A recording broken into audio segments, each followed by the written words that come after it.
Alright, today we're going to get ready to skin this outer shell.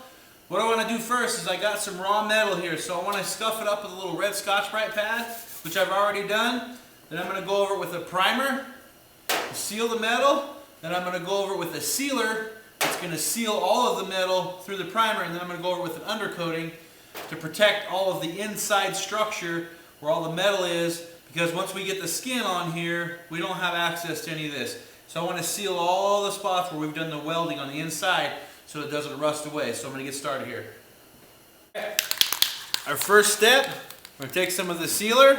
We're just going to put a real thin coat on. Okay, we just want to do this just to protect the bare metal. This is kind of like an etching primer. Okay, very important step. If you don't do this, you're going to get some cancer growing where you've done all your welding, okay? So we're going to do a couple little quick coats of that.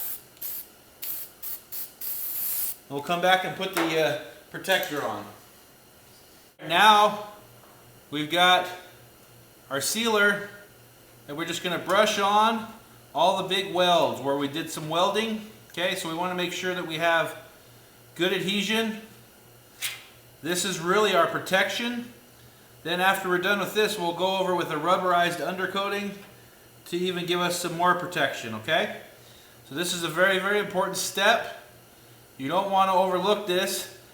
This metal has got to be sealed before we put any type of panel or skin over the top of it. Very, very important.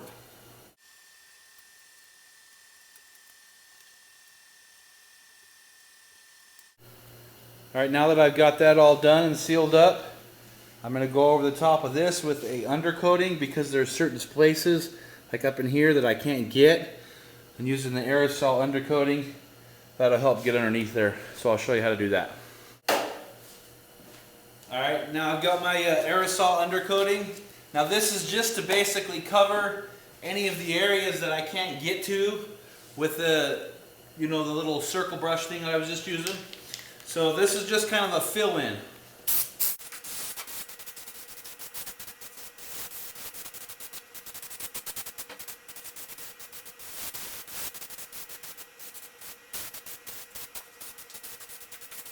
Alright, I'm going to let that dry and then I'll come back in a minute.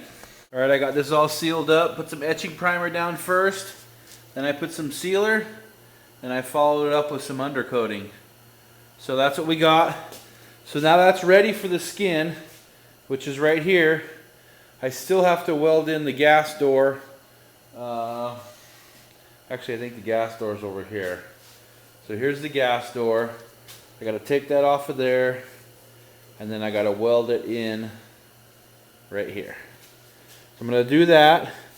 Then I'm going to get the skin all trimmed up, get it positioned, and then we're going to tack weld right up here. We're going to tack weld that in with some of those butt clamps. I'll show you that. Butt clamps are right down here. Okay, so we're going to put a few of those in, and then we'll tack weld the top, and then we'll reposition along the edges, and we'll come back in a minute. All right, so that's pretty much all we're going to do today. Just going to show you how to seal the door. Tomorrow's video, it's going to be pretty big when it just comes to skinning that door. So we want to make sure that we have it all cut up in separate sections. So tomorrow we're going to skin the door. Today what we did on that was we sealed it. Very, very important step. You don't want to overlook this. I've said it enough times in this video. If you don't seal the door before you put that skin on there, especially with all the welding and the structure support that we created in that jamb or inside that door, if you don't seal it, it's just a problem waiting to happen. So we're going to get the door skinned tomorrow. I know I've been promising you guys that for a couple days, but I want to make sure everything's correct before we put that skin on. And then we're going to probably 1 or 2 days, maybe 3 days, we're going to start working on this, and we'll cut this out. We'll have some videos on removing the gas tank, cutting that whole section out.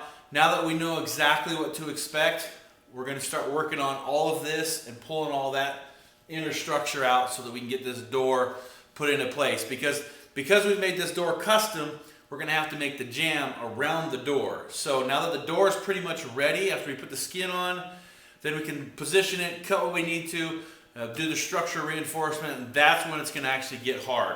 What we've done so far, not very hard. What we're doing coming in the next week or two is going to be the really tough, challenging part. So stay tuned.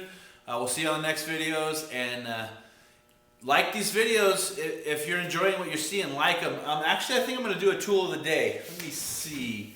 What's a good tool? Let me grab one real quick. All right. There you go. Now this, you guys can tell me what this is. Maybe if somebody gets this right, because this is a tough one. If you get this right, maybe we'll send you a free hat. Okay? So we're having some logos designed. We're having some shirts, some hats, some sweaters. All be available on iconiccustoms.com, so start looking for that. A website's still being built. Here's the tool of the day, and we'll see you guys tomorrow.